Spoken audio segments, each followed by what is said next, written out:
ফিরে এলাম বিরতির পর। ঠাকুরকে ঘুরিয়ে পুজো দেবেন কেন? ঠাকুরকে পুজো যদি দিতেই হয় তাহলে সরাসরি পুজো দেবেন। রায়গঞ্জ লোকসভা কেন্দ্রে তৃণমূল কংগ্রেস প্রার্থীর সম্পর্কে এমনই মন্তব্য করলেন বিজেপি উত্তর দিনাজপুর জেলা সভাপতি বাসুদেব সরকার। শনিবার উত্তর দিনাজপুরের করণদিঘি বিধানসভার পিছলা গ্রামে বিজেপি নির্বাচনী কার্যালয়ে উদ্বোধনে এসে এমনই মন্তব্য করলেন বিজেপি জেলা সভাপতি।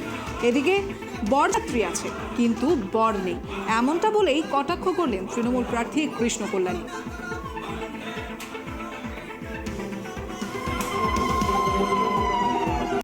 উনি বিধায়ক কোন দলের ওনাকে জিজ্ঞেস করুন, অথবা বিধানসভার রেকর্ড নিয়ে দেখুন। উনি আজকের তারিখ পর্যন্ত অফিসিয়ালি ভারতীয় জনতা পার্টি অর্থাৎ বিজেপির বিধায়ক। উনি বিজেপির বিধায়ক হয়ে তৃণমূলের টিকিটে তৃণমূল থেকে লোকসভা ভোটে প্রতিদ্বন্দ্বিতা করছে। আমি আপনাদেরকে মাধ্যমে রায়গঞ্জ লোকসভা কেন্দ্রের ভোটারদের জনতা জনার্দনকে জানাতে চাই, 2021 সালে পশ্চিমবঙ্গে ভারতীয় জনতা পার্টির সরকার হবে, বিজেপি সরকার হবে। এই আশায় উনি বিজেপি দলে টিকিট নিয়ে বিজেপির টিকিটে নির্বাচনে প্রতিদ্বন্দ্বিতা করেছিলেন এবং রায়গঞ্জের মানুষ ওনাকে আশীর্বাদ করে বিধায়ক বানিয়েছিলেন। কিন্তু 21 সালে বিজেপির সরকার হয়নি। উনি মমতা ব্যানার্জির উন্নয়নে সামিল হওয়ার জন্য, মমতা ব্যানার্জির উন্নয়নে গা ভাসিয়ে উনি তৃণমূলে যোগ দিয়েছেন মমতা ব্যানার্জির উন্নয়নে সামিল হবেন বলে। সেই বিধায়ক 2024 সালে বিজেপির আজকের ডেটেও বিজেপির বিধায়ক থাকা সত্ত্বেও আজকে উনি তৃণমূলের টিকিটে প্রতিদ্বন্দ্বিতা করছে বিজেপির বিরুদ্ধে তৃণমূলের হয়ে। উন্নয়নের স্বার্থে করেছি, তো উন্নয়নের স্বার্থে তৃণমূলে জয়েন করেছি। আর তৃণমূল একটাই দল যেটা পশ্চিমবঙ্গে উন্নয়নের বন্যা বইয়ে দিয়েছে।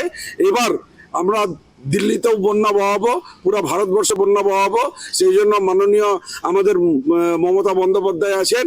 কেন আপনারা যেমন জানেন, এখন ভারতবর্ষে কোনো রাজনৈতিক দল একক গরিষ্ঠতা পাবে না।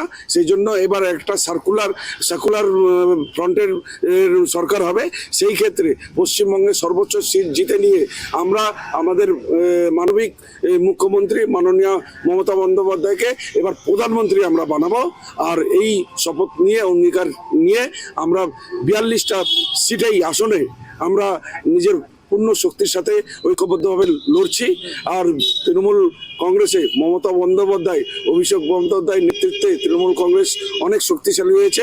আগামী দিনে আমরা পশ্চিমবঙ্গের যেমন উন্নয়ন করেছি, এবার ভারতবর্ষেরও উন্নয়ন করবো।